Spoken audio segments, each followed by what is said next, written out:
Hello, everyone. I'm Thor Gunderson, and welcome once again to Just Asking for a Friend, the program where we go throughout the collecting community and meet collectors, content makers, people throughout the industry, sculptors, what have you. Today, we have a very special interview for you. I met this young lady doing Sithcast with PJ, the Paradox Nerd, but I first saw her on the MCE channel on Friday Night Show with Seth, the toy collector, and then got to know her later on, and she has a YouTube channel called Appetite for Collectibles. And it's just a great young lady. She's after my own heart. She likes the Sith, the dark side, and everything. I'm talking, of course, about Nilda Aviles. Welcome to the show. Hi. Dude, the intro was pretty badass. Oh, thank you. I mean, yeah, it's our producers work very hard at it. You see? Yeah, I see. I like it a lot. I love that it said like pop culture and it looked like it's like a clock. It's real Lionsgate. You know what I mean? Like, yeah, that's when I first saw it. I said that reminds me of Lionsgate Studios. But welcome. You know, it's finally get to have a nice conversation. And what I like to start out with is like let people know, you know, where you're from and where you grew up, and then like later on you transition and get into how you got into pop culture. Of course, of Star Wars. You know, we're gonna get in that big time. But you know, where'd you grow up and how'd you get into like, you know, pop culture as a whole? So I'm originally born in Philadelphia, and then Really? we moved down here to Florida because my grandfather was an ex-professional baseball player for the Philadelphia Phillies, Really? and he had gotten a job down here in 1992 to work as the second base coach for the Florida Marlins. Oh, wow. So we moved down here with him. And at first I was like very big on sports. You know, I was the only girl and playing softball, and my grandfather wanted, you know, somebody to carry on his legacy. And a couple years later, I ended up sustaining a really bad knee injury, which kind of like killed my sports career. And in the midst of like getting, you know, healed, I just started collecting toys. I really enjoyed it. And, you know, Star Wars was actually one of the first movies I ever got to watch where I actually was able to learn English. Because when I was younger, we grew up in a household where we were not allowed to speak English whatsoever. It was just Spanish. Oh, wow. So my mom played Star Wars for us, and I just became obsessed with it. That's crazy. And that's all I wanted to do was just everything Star Wars. Like, as soon as I saw Darth Vader, I fell in love with him, and I just wanted to be Darth Vader for the rest of my life. So I know you know that feeling. I do. So wait a minute, your uncle, what was his name that played for the Phillies? My grandfather, his name is Antonio Taylor. He went by Tony Taylor. I think I've heard of him. Yeah, he's well known in the Phillies Hall of Fame for saving Jim Bunning's perfect game. Oh, wow. Yeah, so he's a Hall of Famer for the Phillies. You know, he was absolutely great. He ended up passing away during COVID, during 2020, and wasn't COVID related why he passed. But, you know, I was and still am his biggest fan. And it was, you know, during his passing, I went through a really bad depression, and I just started collecting more toys as opposed to just being sad. Do you miss living in Philly at all, or you just have told me? Not really. I left Philly when I was pretty young. I went back. I went back like a couple of years later, and I ended up messing up going around a time where it was like -2 degrees. And I was just like, I'm out. I'm not staying here for 14 days. I'm going to stay here for 7, and I'm going home. Yeah, I got cousins that live in Germantown, and I used to go there as a kid. And my mother's, it's like they're not really my cousin, but like my mother's good friend she grew up with. Yeah. And she had an older son, and he used to take it. And that's what got my first Philly. He took me to his barbershop and everything. And then I remember we went out and got some cheesesteaks, and I don't like cheese whiz because I know that's how they eat it up there. And yeah, it's gotta be like, cheese whiz with. I don't like cheese whiz, and with the peppers. We got it, and I was like, I don't like this. They were like, shh, don't say that. You know what I mean? And I like it with provolone anyway. But just saying. So you know, clearly, you know, as being a Vader fan clearly brings you to the dark side. You know, yeah. What other Sith are like some of your favorites? So we have Darth Vader. I love Darth. Oh, I love what is it called? Emperor Palpatine. oh yeah, yeah. You know, everybody's misconception of Kylo Ren. Like, I love Kylo Ren's mask. It's so badass. The character, but you know, I just loved his mask. Darth Revan, Darth Bane, 100%. It's because I love most of the old Republic stuff, and then you know me, I love the Inquisitors. Oh yeah, Like, that is their own category of such badass people.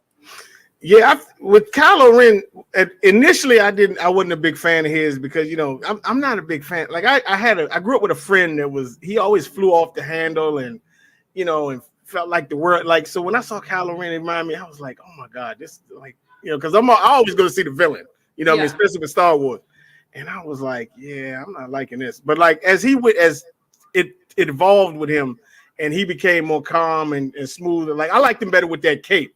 Like you know, when he flicked that cape, I was like, okay, that's smooth. You know what I mean? Like I love the first 5 minutes of Kylo Ren and you know the Force Awakens when he's coming down the ship as they first arrive in the planet. Yeah. And you know, you see the mask and you're just like, whoa, this is kind of creepy.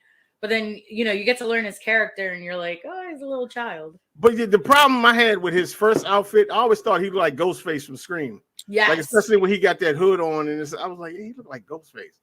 You know, and so it just the Force Awakens it just didn't do it for me, you know, right away.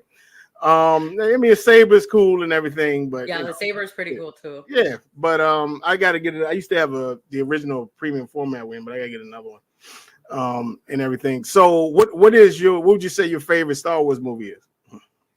Oof, I'm torn between you know, every time people ask me, like my 3 have changed because of other films coming out. Right. Yeah. But if I had to categorize it, my number 1 will always be The Empire Strikes Back. There you go. Love it. I can quote that movie from cover to cover. I remember seeing the anniversary of it in theaters, and I'm just sitting there like this and just quoting the whole entire scene between, you know, him and Luke. Second would be between it would be between Rogue One and Revenge of the Sith. I love Revenge of the Sith. Those are my two. Those are my two. Yep. It's funny because Rogue One was never in that. I was more like Empire Strikes Back, Return of the Jedi, and then, you know, Revenge of the Sith. But then Rogue One has literally, like, it's become one of my ultimate favorites. Rogue One felt like the old days, like when I saw it, and especially at the end with the ship battles and everything. And I was like, it took me back to 4 years old. I swear. And we also got to see a more hardcore Vader. And saw another. But see, and I tell people all the time with that, I was like, y'all, I got hyped, but I said, look, I already knew. You know, y'all can sit up here and say he ain't do nothing. And because I read a lot of the comic books and like in the comic books, Darth Vader's castle. Those and the ones, the Dark Horse ones. Yeah. You know what I mean? So like he was vicious in those. And they was like, well, we don't never get to see it on screen. I said, well, trust me. And then that came out and I was just like, in one of the Dark Horse comics, I remember reading him and Luke were in the same planet, and he didn't even like feel him or anything. No. And this was way before, you know, A New Hope. They were in the same area. That was something of the Mind's Eye or something like that. That was I forgot the name of that story, but I know exactly what you're talking about. So I always get it. Like I always find this interesting. What would you say your favorite duel was? Like out of all of them. I don't like out of the duels. Yeah. If I had to rank my top 3, it would be number 1, Anakin and Obi-Wan Kenobi in Revenge of the Sith. Yeah. It's because I just love that whole entire scene. It's like you want to cry, but then you want to root, and then you want to cry again. Second one, even though the movie was a ultimate fail, I love the fight scene between Rey and Kylo in Rise of Skywalker. Interesting. Yeah, that fight scene was pretty cool. And then my third one would be the whole duel between and it sounds very comedic, but I love Yoda and Palpatine's fight. Yes. That is my favorite duel. Yeah. Because and it's for different reasons. Because one, that's the top of the heap. Like you don't get no higher than those two. And I remember seeing that, and I was looking forward to that more than I was looking forward to. I mean, I wanted to see the Anakin thing because I wanted to see the actual process of him becoming Vader. But like when that scene came on and Yoda just went in and just said, and I was like, oh, this gonna be and Yoda's like taking off his robe. But they talked trash. But I was like, wait, he said, man, if you're so powerful, what you leaving for?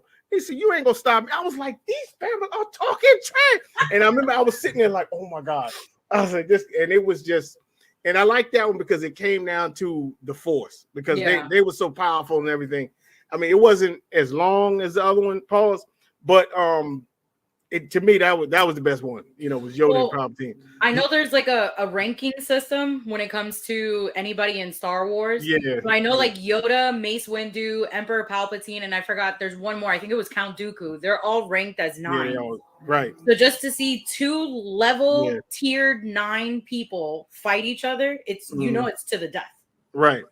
And on a humble, like on a like one that I kind of like this goes to like I like the second Dooku and Anakin one. Yes, that one was pretty good too. Yeah, that one was cold, and and that's another thing I like about Revenge of the Sith. There was so many duels in Revenge of the Sith because that was it. It was like, and I'm thinking like, okay, so they're going to have to take care of this, and they did. You know what I mean? So tell me more about how you got into the collectibles. I know you got into Star Wars, and then when did you collect again?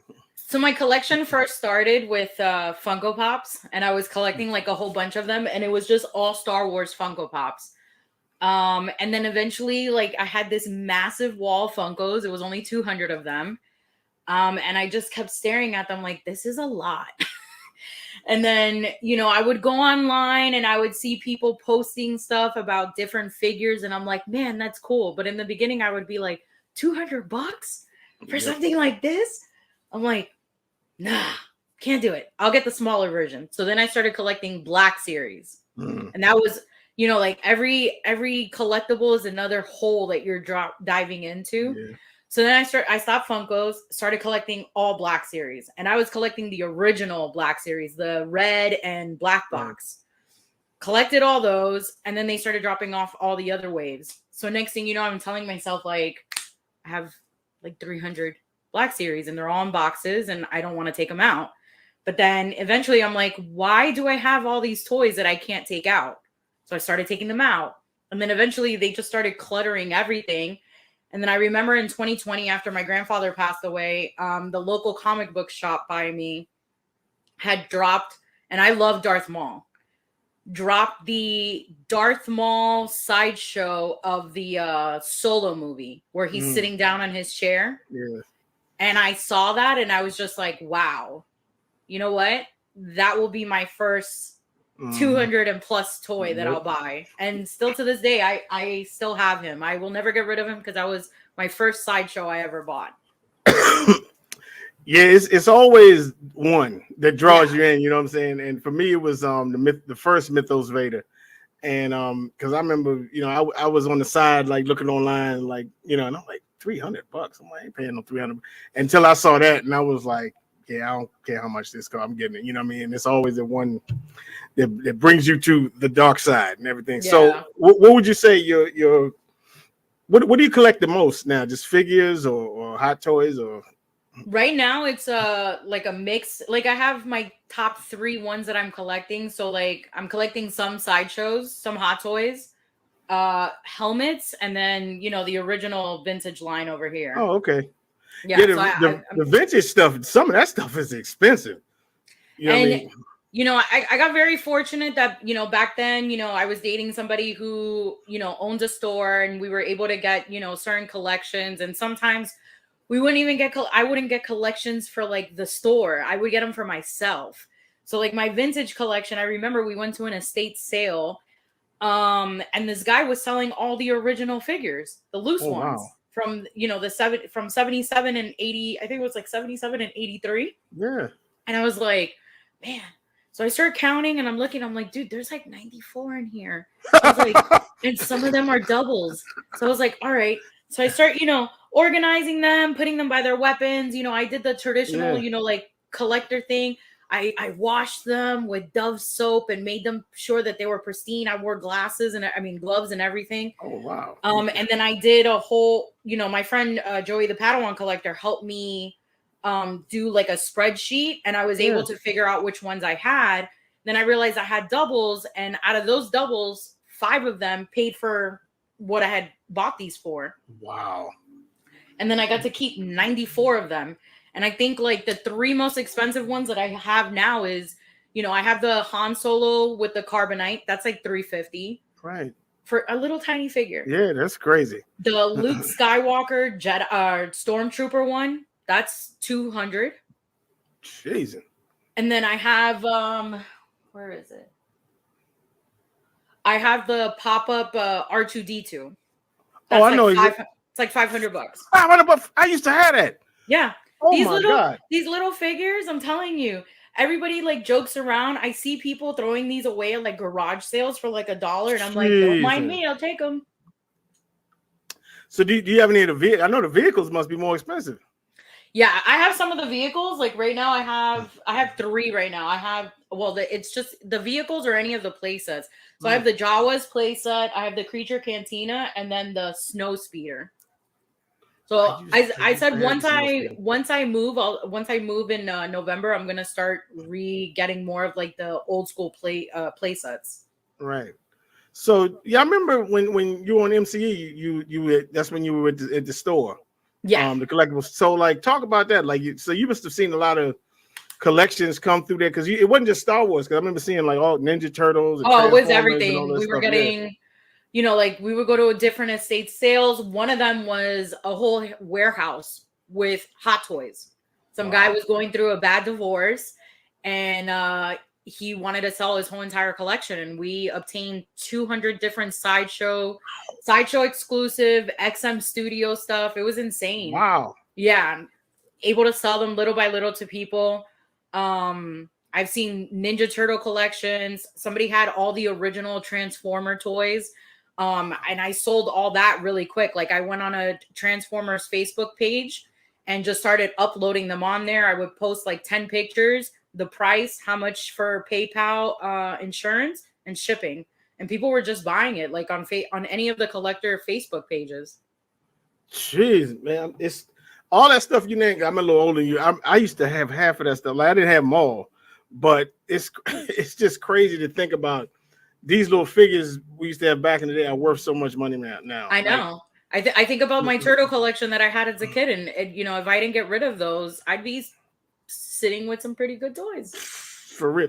So, like, do you like you personally? Do you prefer to have them still in the package, or you don't mind they're loose? Or I don't know. It all depends on the toy. Like I love how I have them all placed. Like certain things I won't open, but other things I'll let loose. Like I just don't want the whole house to be like what is it? The Toy Soldiers, right? The movie.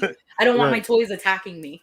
I mean, and plus you don't want to get to the point because some people come in and say, you become a hoarder. You know what I mean? But yes, yeah, nobody wants that. So it's difficult. Like you got to figure out where the fine line is between collecting and like I said, because I know there's some statue collectors that got stuff like on the floor and everywhere. I'm like, yeah, no. In the garage. Yeah, it just becomes a mess. You know what I mean? And it's just not cool. But so far as the Disney stuff, like now, like what are you liking the direction they're going? Because now a lot of people, some people don't, and it's this new trilogy and all this kind of stuff. I think the direction that Disney is going with is that they're appeasing to a newer generation, right? To the kids. I agree. And I have this conversation with PJ all the time. He tells me, like even his own kids aren't liking it, right? And I feel like they're just trying to appease that generation. Me, I don't mind it because every generation has their own thing. True. For you guys, it was the original trilogy. Mm-hmm. Yeah. For me, I grew up as a kid watching the original trilogies, but I didn't get to experience, going to the movie theaters and waiting for it. But for me, I got to experience the prequels. Mm-hmm. I went to, I remember still going to go see Phantom Menace. I Me still too. have my ticket stub for Me it. too. I remember dragging my friends to go see it, and I thought it was the greatest thing in the world. So I feel like every generation has now gotten to experience their own generation of Star Wars. I remember going to see the fan. I was working at the time, and it just happened to be my day off. I was like, oh, cool, I get to go see it. So I went to see it, and I remember leaving, and these two young guys, and they stopped and we came out and looked at each other and said, you want to go back? Well, yeah, and they turned right around and went back in and saw it again. So the prequels, I was a fan of the prequels. For some reason, the Attack of the Clones didn't really. I think that's my least, as a whole, that's my least favorite Star Wars movie. Like even more than it was my least favorite, but I enjoyed it because we got to finally see Jango Fett. Well, I like that, and I like Yoda because a couple of friends of mine, Rodney included, and I remember back in '92 we were sitting in my basement and watching Empire Strikes Back, and one of them had the nerve to look at me and say, "What does Yoda do? He don't do nothing. He just sits here in the swamp." I said, "Man," I told him, I said, "Man, there was a time where Yoda was a monster. I don't want to hear that." And then Attack, and they both of them were sitting right next to me, and he came in and started doing it, and I turned around and looked at both of them, and they was like, "All right, man." I said, "I don't want to hear it." And so I told both of y'all, you know what I mean? So that was satisfaction for me with that movie when Yoda turned around and showed out, you know what I mean? And even in with, like I said, we just talked about with Revenge of the Sith. Far as the Disney stuff, I'm liking the Mandalorian. I like a lot of the animation. Yes, the animation has been great. Visions. I didn't even think about it. I'm excited for season 2. It comes out on May 4th. Oh, that's right. It sure does. Yeah. So I'm losing track. Something else. Ahsoka's coming out in August, I think.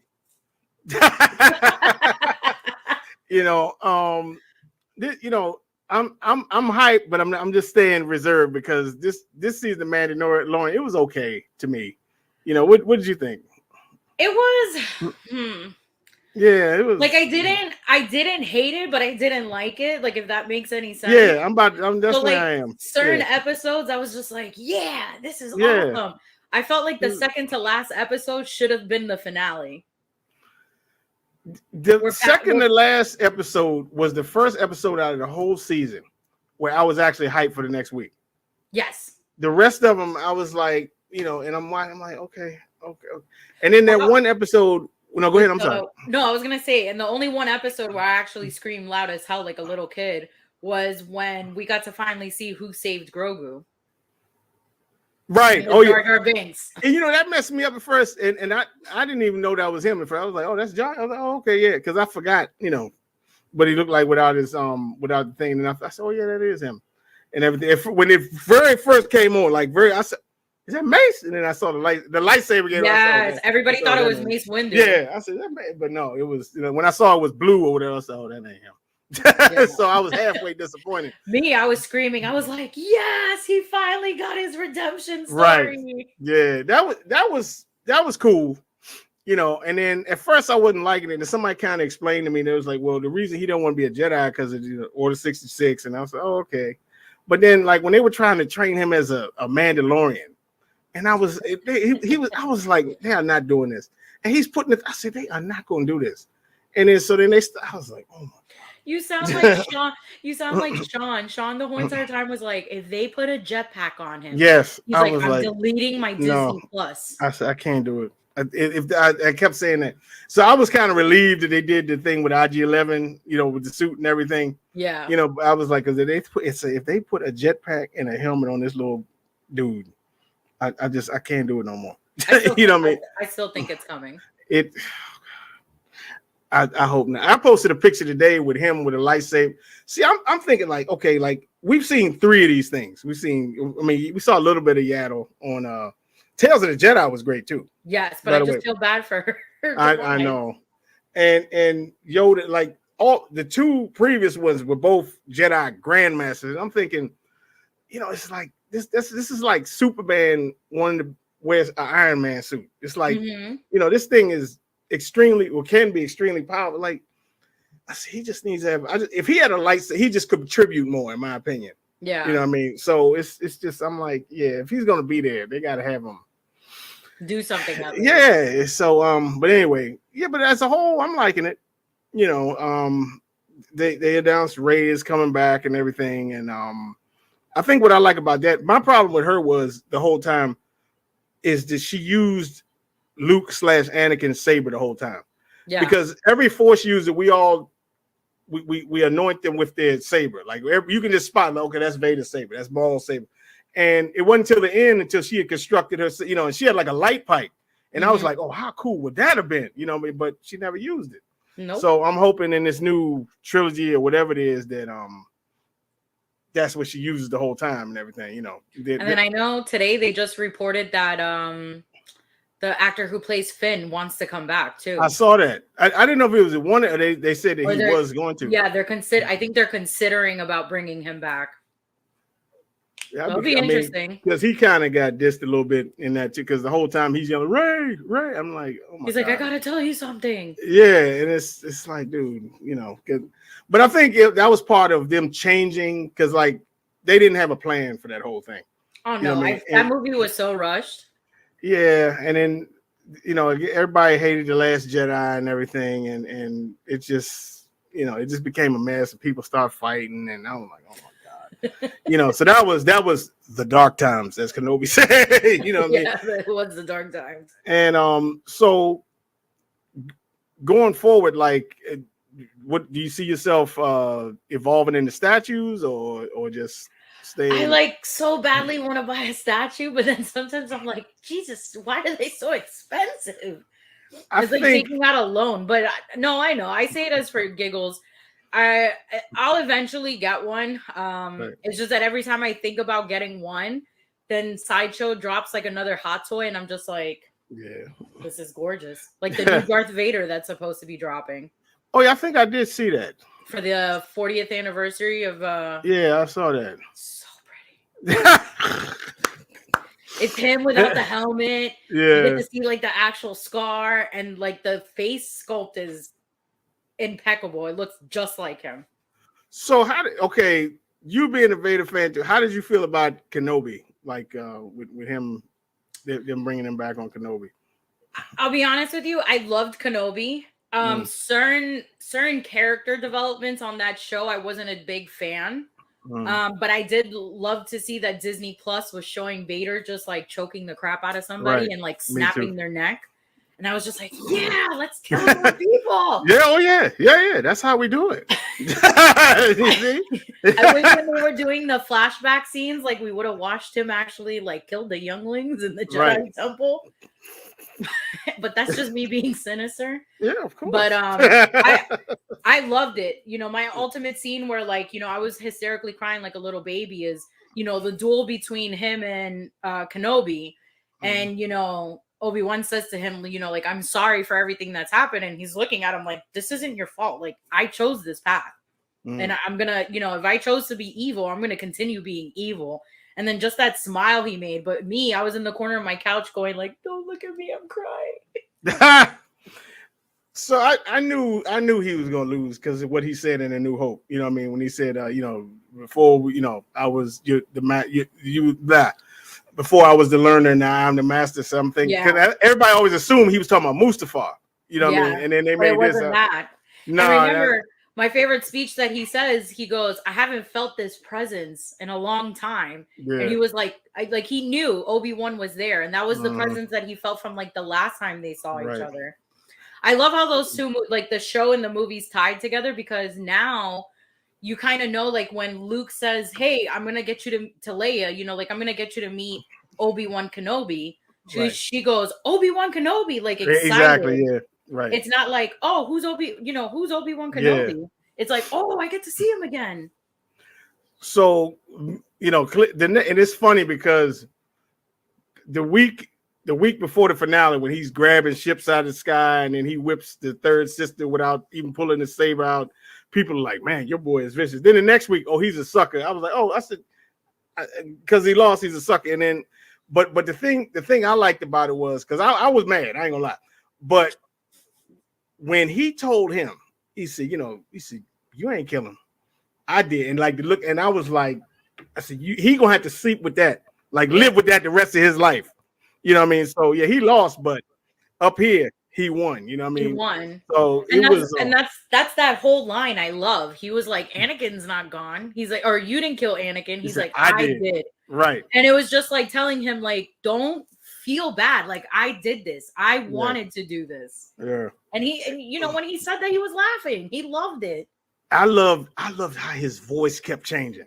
Yeah, because like that was. I the was thing like, was, people were complaining about that his lips weren't moving, and I'm like, dude, the guy destroyed his voice. They were moving because they were moving. He was just pointing down this way. Yeah, but they were trying to indicate that he was talking from like his throat. Right, yeah, from the helmet. Yeah. I loved it. I thought that was the most beautiful Vader that besides Rogue One, it was the most beautiful Vader we've seen in a long time.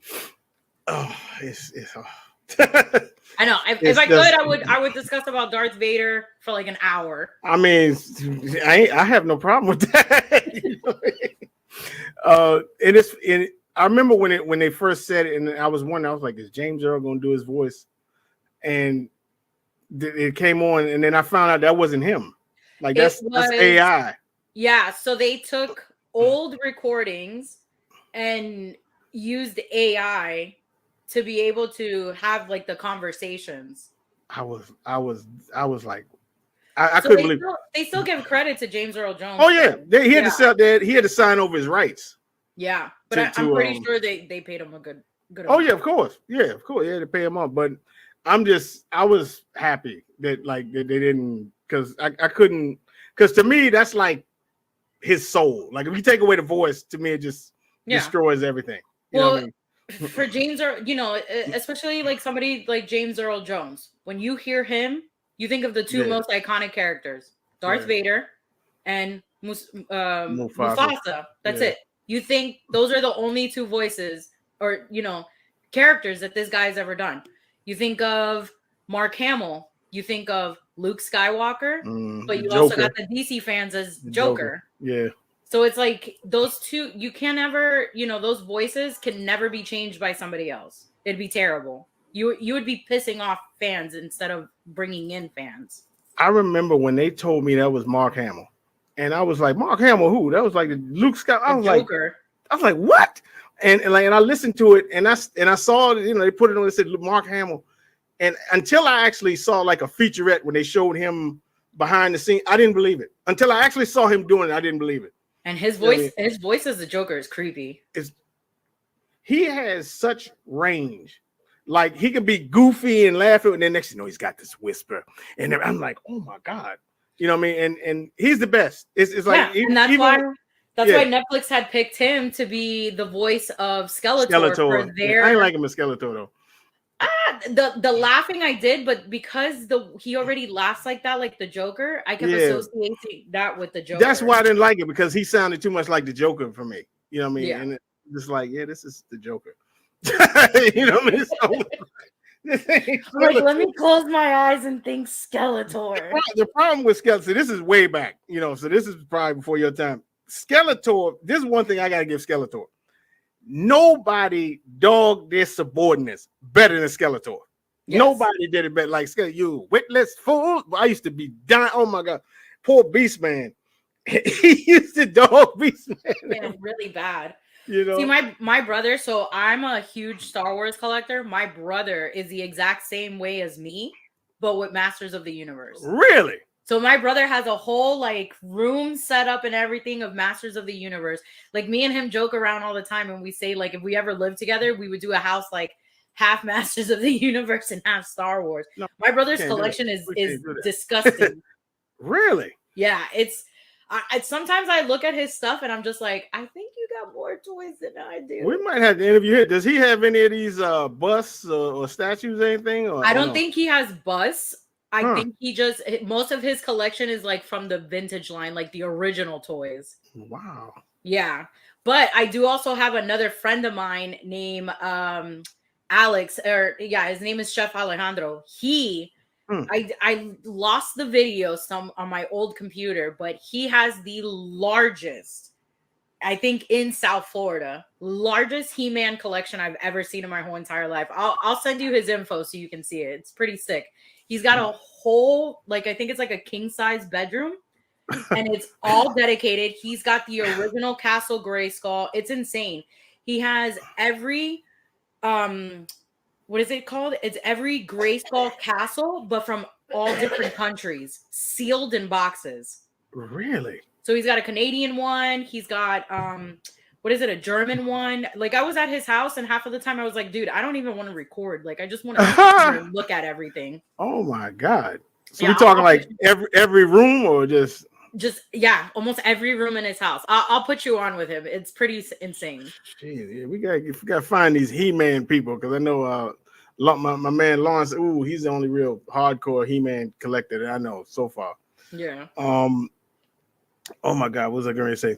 I love the show, but I know for a fact if I religiously watch it like how my brother did, I would be screwed because then I would be half He-Man, half. Yeah, I don't think I could. I don't think I would. I think I could do G.I. Joe. I don't think I could do He-Man because like I always loved the Cobra vehicles and everything. And before, like when I was a kid, I always wanted a Rattler. The whole I've always wanted a Rattler, and I never got one. And a few years before I started collecting statues, I ordered one off of eBay, and the day I got that Rattler, I swear to God, I was crying because I've always wanted one, and I always wanted a Night Raven too, but I never ordered that one. But I was just happy having the Rattler and everything. Yeah, G.I. Joe fans are pretty vicious ones. Like they want to make sure that the joints are tight. Oh yeah, you gotta show the back number. They're very picky. I remember going to a yard sale and somebody had they had the aircraft carrier, and they were asking like $200 for that. You know, I don't know if they ever sold it. I mean, that thing was huge. I mean, huge. They probably sold it. They probably did, and probably sold it for more than that. Like once they bought it, you know.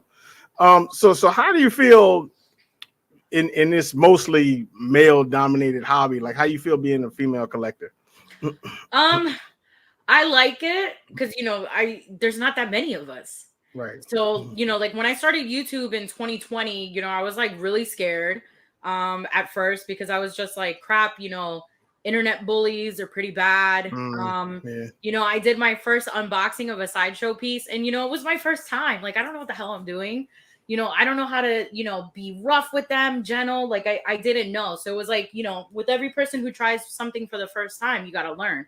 So like my first sideshow piece that I got, I thought I broke, you know, Darth Maul's hand. And I didn't. God. It's just that, you know, I just got to be gentle.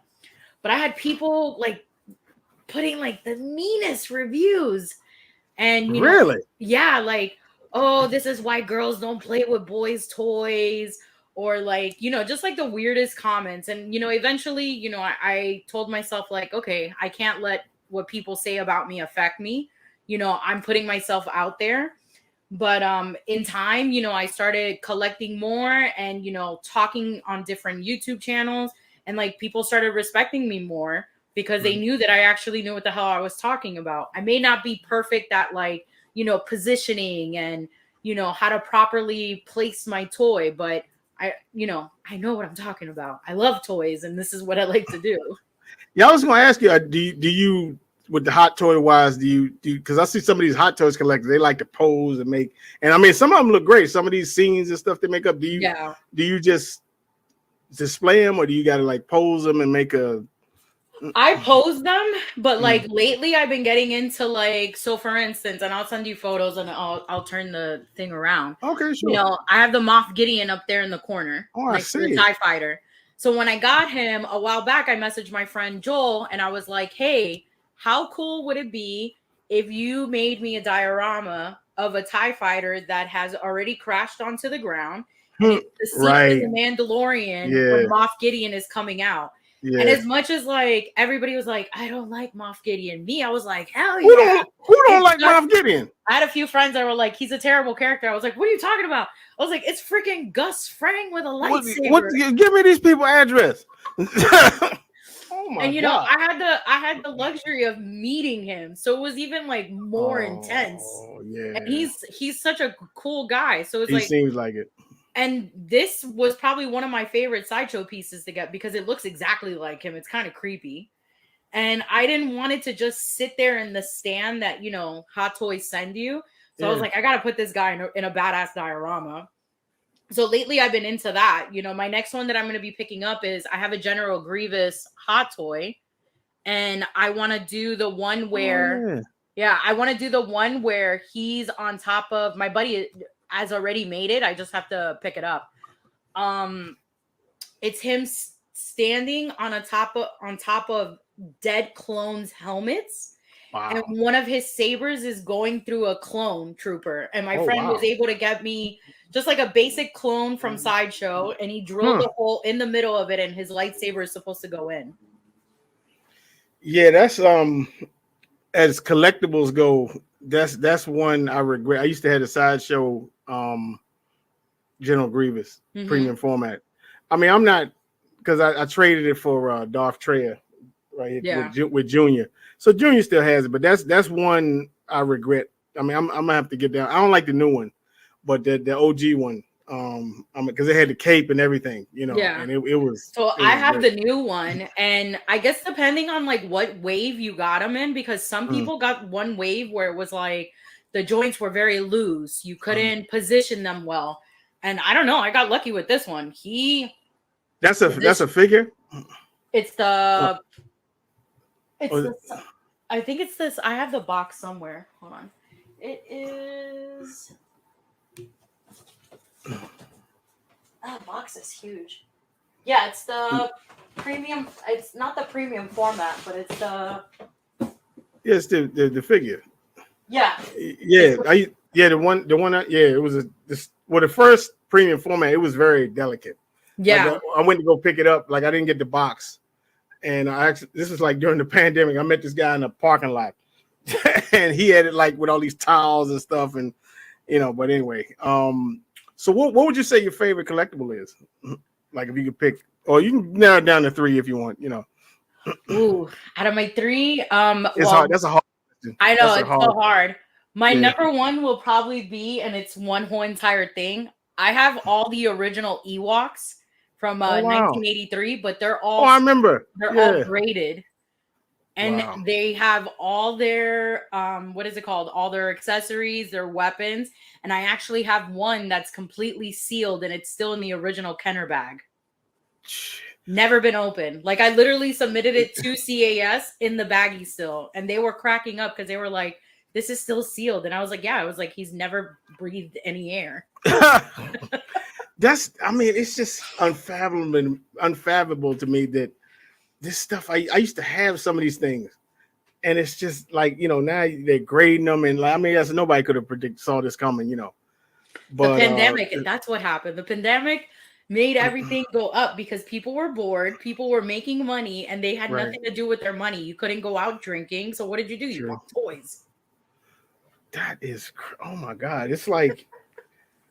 It's I mean, I guess you could see it because I remember a lot of stuff from the 70s was and before that, like when we grew up, became valuable. What did you think of Bad Batch season? Loved it. That was crazy. Bad Batch was great. It was crazy. Yeah. You know, like a few people complained about like certain episodes, which I get it. Some of the filler episodes, if you really paid attention to them, they were filler episodes for other stuff. Like, if you went to the main episodes that were big and then you listened to some of the things they were talking about, it would be because they were discussing about something we witnessed in a filler episode. But I feel like this episode was more, it's like how you classify like the Harry Potter films. When it first comes out, it's very childish. You know, you're trying to appease to a certain group. But this season was just like very dark. Yeah, it was. I loved it. I loved it too. I loved the whole conversation between Crosshair and Commander Cody. Yeah. That whole, like, I was just touched by it while they're sitting there at the wall of all the dead clones. Yeah. You know, I could just name anything about that whole season. I was hoping that he would just come back to them. You know, I mean, I figured it wouldn't be that simple, but I guess he doesn't know where they were. Yeah. But and the finale, I didn't even know the finale was the finale. Like, I'm like, okay, something come. I'm like, that was the finale. Like, I'm like, it's not coming on next week. But yeah, that show is, and I'm sad that next season is the last season. I know, but the thing is, like, we're gonna be sad because like they're all gonna die. I know, man. It's oh my god. And I don't know, like I'm wearing the shirt now, and I don't even know if like my heart can take watching that. Like I was already Yeah, upset about Echo. I'm still not convinced he's dead though. Like, I don't know. I felt like they would bring him back because when they during Star Wars Celebration when they were interviewing the whole cast, they yeah, were asking him if Echo was dead, and they were like, if we haven't confirmed it yet, then that means yeah. because I mean the only reason I said that when the doctor guy had his goggles, I'm like, okay, you figure they would find his body, Yeah. So I'm like, okay, that's kind of funny. But I wonder, and I keep thinking about what's going to happen with Omega. I mean, I guess we never really see her again. No. So And then now we're finding out she has a sister. I thought this show would probably tie in, maybe she would have a like somewhat linking with Boba Fett because right now they're in the timeline of it. yeah, I'm actually a little disappointed he didn't show up in The Mandalorian. 'Cause I figured they call in some backup, now how'd you feel about? Remember, Bo-Katan said that he's not a Mandalorian. He's not. Oh, that's true. One. Yeah, I mean, but Mando, you ain't got no shame. Call in some backup, my brother. Yeah. Because I remember between the weeks, me included, everybody thought that the armorer was a traitor. Dude, I made a whole video bashing her. Really? Yeah, I made a video of me like zooming into my toy, going traitor. I was playing the theme song from the show Vikings. So I did a thing and I tagged her. I said, come on, fess up to it. You're the traitor.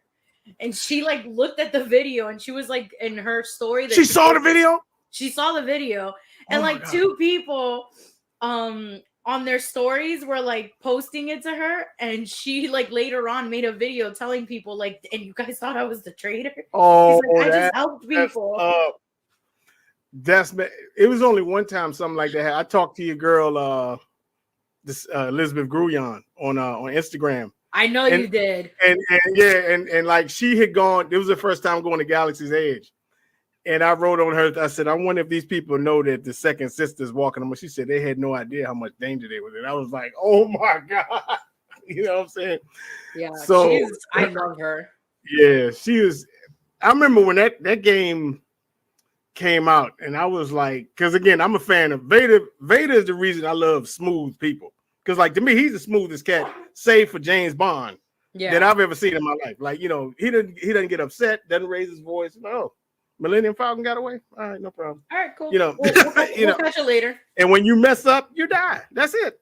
Mm-hmm. You know what I mean? And so I was a big fan of hers in that game, and I'm mad that this new game that you gotta have PlayStation 5. I'm like, oh my God. So I know, I was so mad. I went to go pre-order it and they were like, do you have a PlayStation 5? I was like, you didn't make it for PS4? Okay, cool.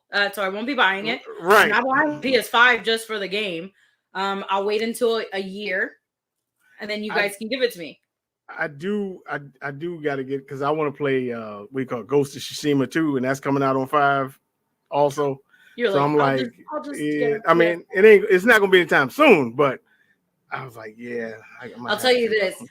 My favorite thing ever about that video game, and if you go on YouTube and you look at people's reactions, there's one guy, and I can't remember his name right now, but he does a lot of like trailer reactions, but he was playing the video game, and the scene where she's talking and she's telling them, they're talking to Cal and she's saying like, I can't help you guys.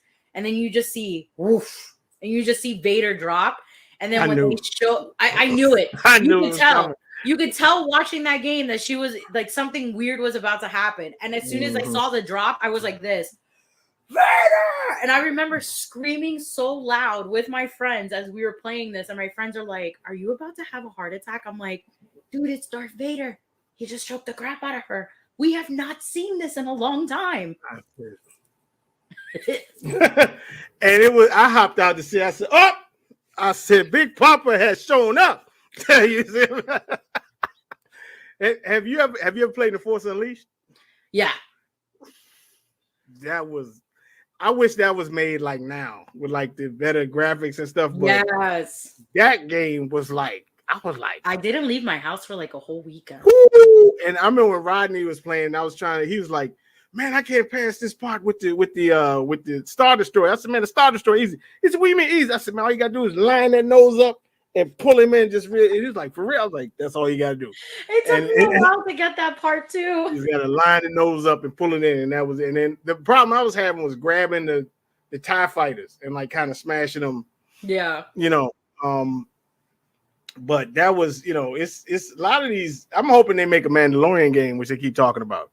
I know. I keep hearing rumors about that. That would be pretty fun if they did get to do like the mini adventures.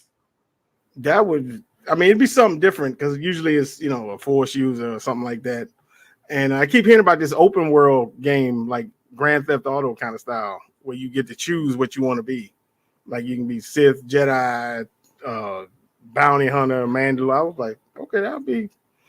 I think it's is it the people that's making Assassin's Creed? I can't remember who's supposed to be making this. I think you're right. I think it is the people that are making Assassin's Creed. Something like that. Yeah. But far as Fallen Order goes, I also enjoyed Malicos. Like I thought he was cool. I've been trying to get some of the underground people to make a statue, but they don't want to do it. You know what I mean? Especially because he's got like the Zabrak horns and stuff on him and everything. Yeah. So we're getting close to the end. What are you looking forward to, like coming out? Like they announced a lot of stuff as far as Star Wars goes. I'm looking forward for that Darth Vader I told you about, the 40th anniversary. I'm definitely buying that. I'm looking forward to the Ahsoka show coming out. I'm probably gonna be freaking out. I'm excited for the show The Acolyte because it's something new that we're getting. Even though I wasn't happy about like the people that are supposed to be on the show, I've never seen a Star Wars film. What? Yeah, you didn't hear that? No. Most of the cast members, they're very young. They're in their 20s. They've never seen a Star Wars film, and they said that they are now starting to watch Star Wars movies to be able to learn what it's like to be a Jedi. But this is like the Acolyte. From what I saw the trailer, it looks like the samurai version of what we always like to see in Star Wars, how they fight. Yeah. But yeah, that was one of the disappointments in that. But so yeah, I'm excited for the Acolyte. And then I know recently they just announced that they're doing a life-size Grogu. So I remember. Yeah, I think I saw PJ post that. Yeah. So depending on how badly they're trying to kill our pockets, I may want to get him. I think I thought what was it? EFX. I thought they were making one or had made one. Yeah, but that one's that was a lot. Like 10, 15 grand. Yeah, I know. And this is like this one like moves. Yeah, that one moved too, I think. Yeah. I remember a friend of mine. She's a big time Baby Yoda fan, and it's I need that. Then it said 10,000. She's like, that's okay. I'll make my own. Right. And I mean, I know you probably agree with me on this. I just still think they are doing us a disservice. That all they gotta do is make the Old Republic trilogy. Yeah. And I think that would literally be the most amazing thing movies have ever seen. That's in their timeline. I saw that. They dish I think it's like a 10-year plan. Yeah. And that's supposed to be in our timeline. And I think by then, if they do make something like that, it's kind of giving hey, we're sorry that we've been giving you really crappy content lately. So here, we're gonna give you something to appease the fans. Because I remember a long time they were thinking about doing it. And at first it was a director who wanted to do an all-female cast. And Star Wars fans went crazy. They wanted to get the actress who plays Captain Marvel. I remember that. Yeah, I remember that. Revan. I remember that. And everybody was like, why? Darth Revan is not a girl. It's a guy. Don't do that. It's, I'm kind of halfway upset because I mean, when I heard about what George Lucas's original plan was for the sequel trilogies, that Darth Talon was supposed to be, and I was like, and then I thought about, kids, they can't do that with kids, you know what I mean? So, and I would love if they did like an over 18 Star Wars thing, where it's like rated R Star Wars, where you get to see like some of the characters that kind of dress a little bit more provocative than they're supposed to be on the show, be on a show, and like I want to see a Sith really kill somebody. I mean, they kind of did that with Andor a little bit, A little bit. even though I had to, like it halfway put me to like, what did you think about that show? Like, it wasn't. I'm still on episode 4. Yeah. Oh, that's right. You haven't finished. Oh my God. I'm on episode 4. Oh my I know God. PJ and Sean have been giving me crap, and I'm like, guys, every time I watch it, I start falling asleep. I'm like, it's so dry. I'm I'm trying to stay awake. And some of these fringe thought, it was so great. I was like, what was so great about it? I remember you on the show were like, what did I miss? Yeah, I missed something because it was a couple episodes. Like, I think the episode 2 when they like escaped, that was good. And then you'll get to they had like a heist or something. That was pretty good. And then after that, it was just like I'm like, what is and I'm thinking, why do we need 12 episodes of this? Yeah. You know what I mean? I was like, why? I had a friend of mine who called it Ass Door instead of Andor. This is horrible. That's and then I think about, okay, why do we need this guy's origin? Like, we know he dies like after one movie. So it's like, why do we need this? It's leading to show how they all came to be. Yeah, like how did he know K2SO? No, I don't need. I think like this movie, the next season that's supposed to come out, it's supposed to like end, and it ends right into A New Hope. Okay, I guess that's cool, but it's see, I was expecting more of like espionage and everything, and they got this guy living with his mother. And Mon Mothma's marriage is failing, and I'm watching this thing. I was like, I don't need to see all this crap. You know what I mean? It's a sick. I'm like, sitcom. And Rodney, it's so great. I'm like, what are y'all talking about? Oh my God! But anyhow, I tell you this, I miss Rebels. Yes, Rebels was great, and I miss Clone Wars. I miss Clone Wars. I think I miss Rebels more than I do. Clone Wars is great. Clone Wars had some moments. Yeah. I mean, and I tell some of these folks now that all on the Bo-Katan fan club, and I see y'all need to go back and y'all need to go back to Clone Wars, where she was hated and she had to get along with the Jedi. Yeah. And she was all of Darth Maul's butt, and she was part of the Death Watch. Like, you need to watch that one, because there she was vicious. That last season. Yeah. When they showed the ones that happened during Order 66. Yeah. Was I lost it. And once again, I knew he was gonna show up. Mm-hmm. And when they were landed that ship, I said, he's on that ship. And he got out, I said, I knew it. And he walked over and he found a lightsaber and everything, and he looks up, and I was like, and people said they saw his eye. I didn't see it. I didn't see his eyes. You can't start, what is it? You can't start a show with Anakin Skywalker, and then you can't end it without him. So it started with him as Anakin, it ends with him as Vader. I loved it. I loved how she escaped, and even how Maul got away without his sabers and everything. And so it was they've done some good stuff. Yeah. Everything being considered. But we'll get more good stuff. It's just, it needs to find the right person to write it. Right. I agree. So before we wrap up here, I want you to get your information out there about your channel and where people can find you and everything. And so my channel is called Appetite for Collectibles. I named it after the album from Guns N' Roses called Appetite for Destruction. Yeah. So when I thought about the channel, I was like, what the hell can I name it? And I remember putting the album on vinyl, and I was just like, oh my God, Appetite for Collectibles. And, in the beginning, my channel was about interviewing collectors in South Florida that you never thought would collect toys. And then that grew into that. Then I started doing toy hunts and unboxing, and that's what I do. I finally changed my whole thing. I'm just sticking only to Star Wars, and it being a Star Wars channel. And you can't go wrong with that. Like, what do you think the most valuable thing you found on a toy hunt? Like, it sucks because I never got this on video, but I was able to find the holy grail of all Star Wars toys, which is the Early Bird Special.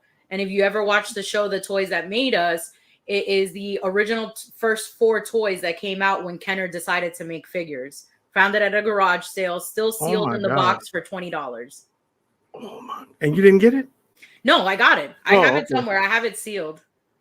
Ooh. that's. I wish I had the patience for that. You know what I mean? Just to go and dig through. I mean, I used to have it with comic books, Yeah. but I don't think I could do it with figures and everything. But Nilda, I appreciate you coming on and it went fast. It's been an hour already. Can you believe it? I know. It's because we got so into our talking. We do, yeah. And we talking about Sith and death and destruction. It's always beautiful. So, give me more. but I want to hear more about death.